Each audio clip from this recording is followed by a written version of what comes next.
Assalamualaikum warahmatullahi wabarakatuh. Perkenalkan, nama saya Tria Rizky Lestari dengan NIM 010422010023, jurusan Komunikasi Penyiaran Islam semester 3. Video ini dibuat untuk memenuhi tugas UTS mata kuliah Komunikasi Politik. Di sini saya akan menjawab 5 pertanyaan. Pertanyaan pertama yaitu, jelaskan pengertian komunikasi politik dan berikan beberapa contoh fenomena komunikasi politik dalam media massa. Jawabannya yaitu, komunikasi politik merupakan sebuah proses penyimpanan pesan yang bercirikan politik dari komunikator politik kepada halayak politik melalui media tertentu yang bertujuan untuk mempengaruhi dengan mengubah mempertahankan suatu kepentingan tertentu di masyarakat. Adapun beberapa contoh fenomena komunikasi politik dalam media massa, baik itu media cetak maupun media elektronik, yaitu adanya pemasangan poster atau baligo para calon pemilu di jalan raya sebagai salah satu contoh dari media massa yang memiliki peran signifikan dalam hal menyebarkan pesan, di mana isi pesan politik tersebut untuk mengajak masyarakat atau calon pemilih yang memiliki hak untuk memilih para kandidat-kandidat politik tersebut. Adapun contoh lain fenomena komunikasi politik melalui media massa yaitu melalui iklan politik di media massa berupa spanduk, iklan di media massa cetak dan televisi, lagu-lagu atau jargon yang mengandung unsur politik di televisi yang berisi tentang cita-cita ataupun tujuan, pesan-pesan, dan programnya dari sang calon. Media memberikan informasi dan pengetahuan yang pada akhirnya dapat membentuk persepsi, dan persepsi mempengaruhi sikap dan perilaku seseorang. Oleh karena itu, dapat dilihat bahwa media massa memang cukup kuat terhadap kehidupan masyarakat karena mempengaruhi dan merubah persepsi atau cara berpikir individu yang mengkonsumsi media massa tersebut terhadap fenomena politik di Indonesia. Kemudian pertanyaan nomor 2 yaitu jelaskan proses komunikasi politik dengan menggunakan model komunikasi Harold de Lasswell. Jawabannya yaitu, model Harold Dewey Lasswell ini berfokus pada hubungan antara komunikasi dan politik dan menjelaskan bagaimana pesan politik disampaikan dan diterima oleh masyarakat. Menurut model komunikasi Lasswell, komunikasi politik melibatkan 5 unsur utama yaitu yang pertama, siapa, merujuk pada aktor politik atau pihak yang terlibat dalam komunikasi politik. Ini bisa berupa pemimpin politik, partai politik, pemerintah, atau kelompok masyarakat lainnya. Yang kedua yaitu mengatakan apa, merujuk pada pesan politik yang ingin disampaikan oleh aktor politik. Pesan ini bisa berupa kebijakan politik, pandangan politik, atau pesan kampanye. Yang ketiga yaitu melalui saluran apa, merujuk pada saluran atau media yang digunakan untuk menyampaikan pesan politik. Ini bisa berupa pidato, iklan politik, media massa, ataupun media sosial. Yang keempat yaitu kepada siapa, merujuk pada audiens atau penerima pesan politik. Audiens bisa berupa masyarakat umum, pemilih, atau kelompok tertentu yang menjadi target komunikasi politik. Dan yang kelima yaitu akibat apa yang akan muncul, merujuk pada dampak atau efek yang diharapkan dari komunikasi politik. Dampak ini bisa berupa perubahan sikap, dukungan politik, atau pengaruh terhadap keputusan politik. Dalam model ini, proses komunikasi politik terjadi ketika seorang komunikator politik mengirimkan pesan kepada audiens atau halayak politik melalui media tertentu. Audiens kemudian menerima dan memproses pesan tersebut dan dampaknya dapat terjadi dalam bentuk perubahan sikap, dukungan politik, atau pengaruh terhadap keputusan politik.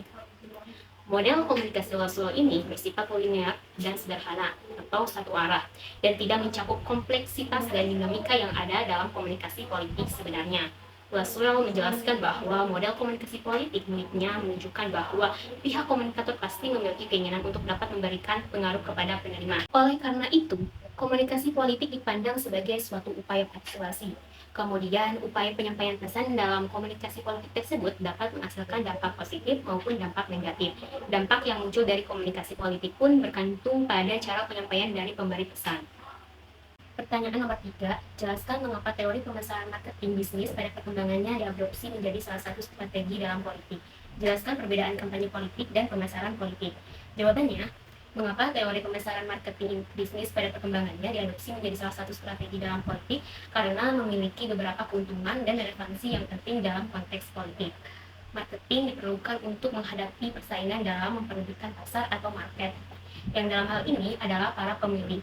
Marketing politik bukanlah konsep untuk menjual partai politik atau kandidat, namun sebuah konsep yang menawarkan bagaimana sebuah partai politik atau seorang kandidat dapat membuat program yang berhubungan dengan permasalahan aktual. Dalam konteks politik, produk pemasarannya antara lain partai atau produk sosial, visi dan misi, program kebijakan publik, tanda gambar atau logo. Dalam hal ini, tujuan utamanya adalah mempengaruhi pemilih untuk mendukung seorang kandidat atau partai politik dengan menggunakan strategi pemasaran. para politisi dapat merancang kampanye yang efektif untuk memperoleh dukungan tersebut. Dalam pemasaran politik juga melibatkan pemahaman tentang kebutuhan dan keinginan konsumen. Dalam politik, pemilih adalah konsumen yang memiliki preferensi dan kebutuhan yang berbeda.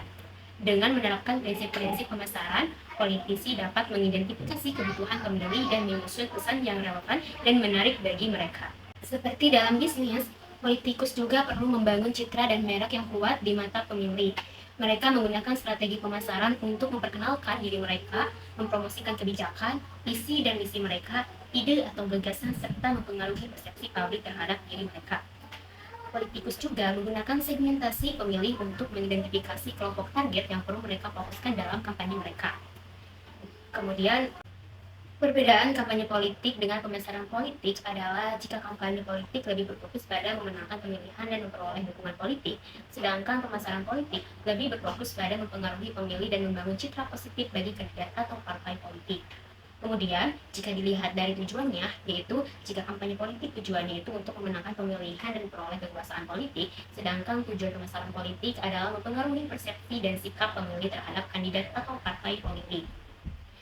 Kampanye politik menggunakan berbagai strategi seperti pidato, debat, iklan politik, dan kunjungan langsung ke pemilih, sedangkan pemasaran politik menggunakan strategi pemasaran seperti segmentasi pasar, penentuan target audiens, pengembangan pesan, dan penggunaan media sosial.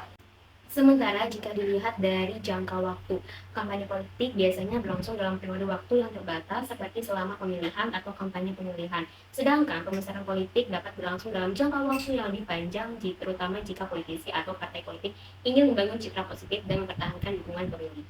4. Jelaskan secara konkret pengaruh komunikasi politik terhadap elektabilitas seorang kandidat dalam kontestasi politik. Jelaskan melalui contoh tokoh politik tertentu.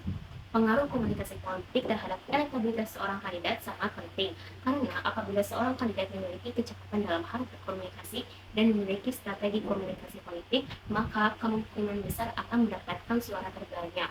Contoh seperti tokoh politik Ganjar Pranowo. Ganjar Pranowo ini memiliki kecakapan dalam hal berkomunikasi dan terkenal dengan programnya belusukan ke rumah-rumah warga dan lebih ke merakyat sehingga dekat dengan rakyat. Salah satu faktor yang membuatnya begitu disukai adalah gaya komunikasi politiknya yang unik dan komunikatif. Gaya kepemimpinan yang unik serta milenial dinilai sangat efisien. Ganjar Pranowo memberikan kemudahan masyarakatnya untuk berkomunikasi langsung serta mengobrol dengan santai kepada dirinya. Ganjar merupakan pribadi yang cenderung bersosialisasi dengan masyarakat sehingga menjadi tokoh publik yang mudah ditemui. Pertanyaan nomor 5, berikan pandangan Anda tentang perilaku komunikasi politik dari ketiga peserta Capres dan Cawapres dalam kontestasi Pilpres 2024 di Indonesia. Jawabannya, pasangan calon Capres dan Cawapres yang pertama yaitu Anies Baswedan dan Caimin. Gaya komunikasi Anies Baswedan ini selalu menggunakan data dan fakta sehingga lebih terstruktur dan juga terkesan santai tapi tegas. Anies Baswedan ini adalah seorang akademisi yang sebelumnya merupakan rektor Universitas Paramadina, sehingga memudahkan dia untuk mendapatkan suara terbanyak dari akademisi, para ulama, dan juga dari tokoh masyarakat. Lalu cawapresnya yaitu Caimin ini pernah menjabat sebagai ketua PKB dan seorang jenderal PMI serta seorang politikus yang dimana ia memiliki optimisme suara terbanyak di Jawa Timur. Lalu selanjutnya pasangan calon capres dan cawapres yang kedua yaitu Prabowo dan Gibran. Prabowo dulunya adalah seorang mantan TNI, Menteri Pertahanan Indonesia. Jika dilihat dari pola komunikasinya, Prabowo itu jauh lebih cair setelah pada kontestasi di Pilpres sebelumnya, beliau dinilai agak kaku. Prabowo juga suka menyampaikan gagasan-gagasan dan hubungan dengan masyarakat. Gaya komunikasi Prabowo dinilai mampu menarik dukungan dari kalangan anak muda.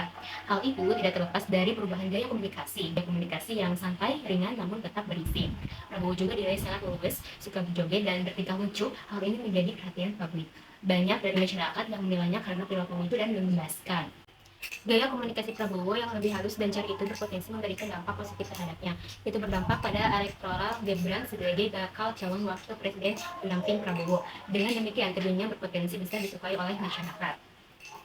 Kemudian pasangan calon capres dan cawapres yang ketiga yaitu Ganjar dan Mahfud MD.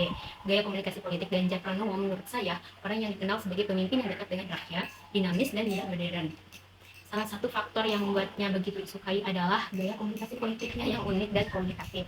Gaya kepemimpinan yang unik serta milenial dinilai sangat efisien. Ganjar merupakan pribadi yang cenderung bersosialisasi dengan masyarakat sehingga menjadi tokoh publik yang mudah ditemui.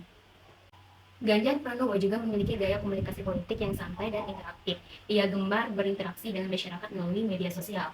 kunjungan ke daerah atau kegiatan sosial, dan juga gaya komunikasinya menggunakan bahasa yang mudah dimengerti, humoris, dan mengandung pesan edukatif atau informatif. Ia juga terbuka untuk menerima masukan, pertanyaan, atau kritik dari masyarakat dan menjawabnya dengan penuh ramah dan bijak. Mahfud MD ini adalah seorang pakar hukum tata negara yang pernah menjabat sebagai Ketua Mahkamah Konstitusi. Keahlian akademis dan intelektualnya di bidang hukum dan politik membawanya menjadi Menteri Koordinator Politik Hukum dan Keamanan, sehingga perilaku komunikasi politiknya lebih tegas dan tentunya memiliki strategi komunikasi sehingga mampu menarik perhatian banyak orang. Cukup sekian yang dapat saya sampaikan. Mohon maaf apabila ada kekurangan dalam hal penyampaian. Wassalamualaikum warahmatullahi wabarakatuh.